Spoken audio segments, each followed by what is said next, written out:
साढ़े इस्लाम का मजाक है।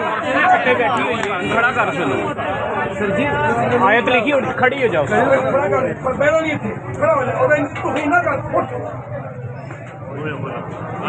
साढ़े इस्लाम का मजाक है यार ये ना इससे कह दो कि कमीज से उतार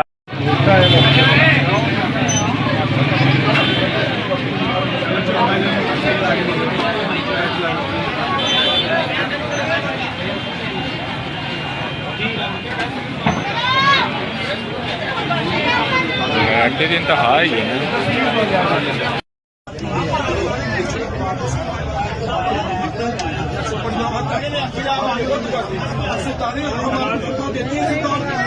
एक साल से हम लोग इधर ESP के तौर पे सर्व कर रहे हैं, किसी को कोई शिकायत नहीं आई। इस तरह के वाकयात हमने 3 पूरे निभाए हैं। आप लोग को हम पे पूरा ट्रस्ट होना चाहिए।